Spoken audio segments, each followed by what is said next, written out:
Hello, listeners. Welcome to the Big English Day podcast. And I am Zara Karyahani from CED of BEM FKM Undip. And it is my pleasure to be the host of today's podcast. Have you ever heard of our podcast? Well, finally we're back. Yay! And for today Big English Day podcast, we are having another special guest. It's Hasna Faza Nabila. Yay! Hasna is a member of AIESEC 2023. Sounds cool, right?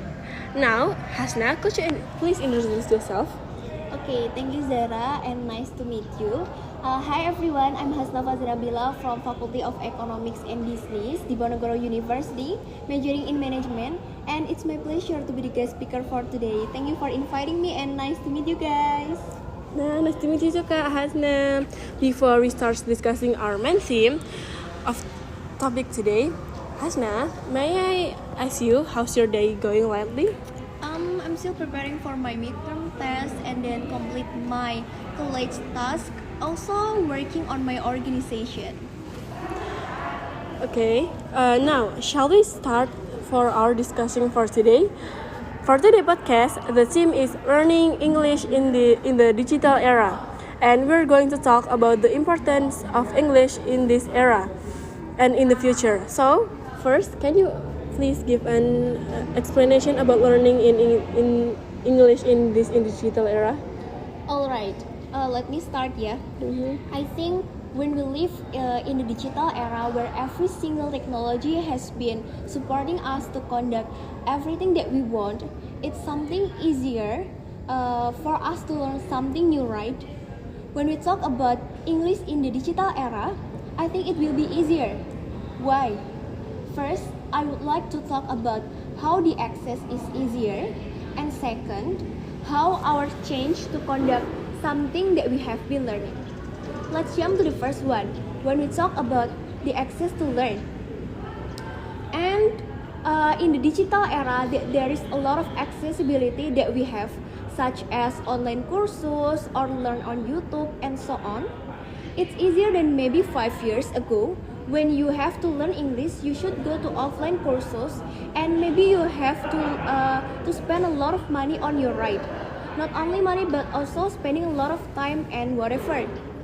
And right now, when we see the digital era, you can do it every time, everywhere, with a lower price of money.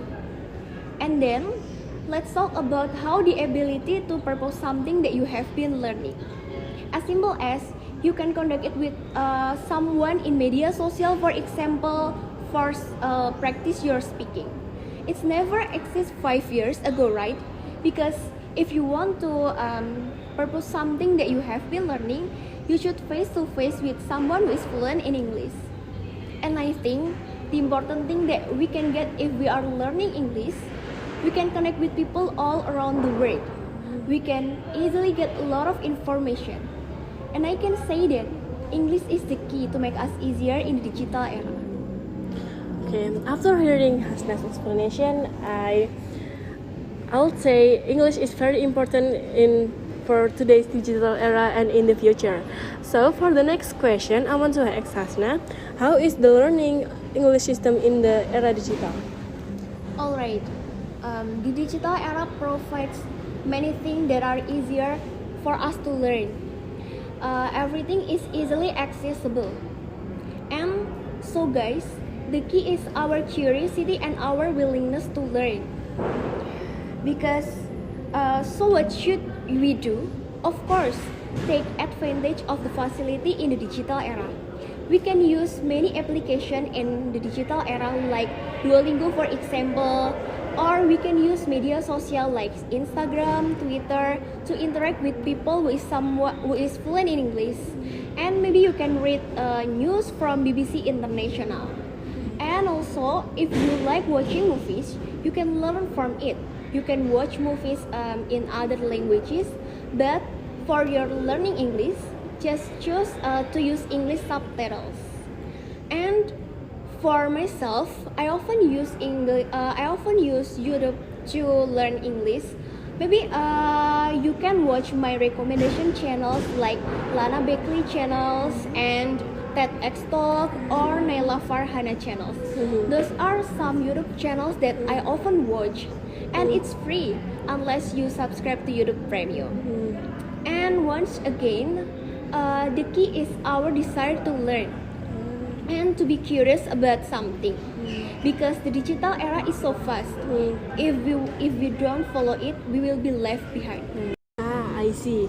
After hearing from Hasna's explanation, I can see that there's so many systems that can be used for improving our English in this digital era, especially. And okay, Hasna, for the next question, I want to give you some case. So, I have a situation where I really want to improve my English, but I don't know the purpose of learning English in the digital era. Our listeners may face the same situation as I do. So, do you know the purpose of learning English in the digital era? Of course, there is a lot of purpose for learning English. Maybe I can give you some example. First, English will allow you to communicate effectively with people all around the world, because we all know that English is a global language. People all around the world use English to communicate. And imagine that we can speak English fluently, so we can interact with people from abroad easily. And for the second one, in the digital era, English gives a lot of access to entertain and the internet, like TV shows, digital books, films, and music are published and products in English. So by understanding English, you won't need to rely in translation and subtitles anymore. By accessing this media, you will also improve your speaking and reading or maybe listening skills. And lastly, almost all jobs require the employee to be able to speak English. And in our era, I think English is not an added value. Being able to speak English is a must. Okay. Thank you, Hannah, for the explanation. It's very good and it is very great for us in this digital era. And we can see that from the Hasna's explanation, the purpose is very clear that it is important for our future and even for the world. The world is English is like for the language of the world. So for the next question, Hasna, do you have some innovation or technology in this digital era that can be applicable to learning English? Alright, in this digital era, there are a lot of applications that we can use for learn English. Like I said before, there is an application like Duolingo, for example. In Duolingo, you can learn grammar or TOEFL. You can also improve your speaking, reading, and your English listening. And then, if you like watching movies, you can watch movies in English subtitles. Or maybe you can learn English from listening podcasts. You can listening English podcast while you are eating, while you are cleaning bathroom, or something like that. And then you can also learn English by recommendation channel from me. And then I can conclude that in this digital era, we can learn English for our device, because everything can be accessed in there, right? Yeah. Thank you, Hannah, from your explanation. And after hearing from Hasna's explanation, I know where I can learn English. And our listeners, I hope you feel the same as I am. So, for the last questions, how can university students improve learning English in this digital era? All right. As college era in university, right? And I think after we know about how to learn English in the digital era, the benefits and the tools to learn English, what we can do is to be consistent to do it. As a college students, we can improve our learning English by implementing it in our daily activities, like maybe you can communicating with your friends in English, reading materials in English, or maybe you can apply from study abroad and whatever. you can find another opportunity to improve your English skills as college students. Wow, such a great answer, Hasna. Thank you. Anyway, time feels ticking so fast, and we're already at the end of this podcast. Thank you, Hannah, for sharing with us.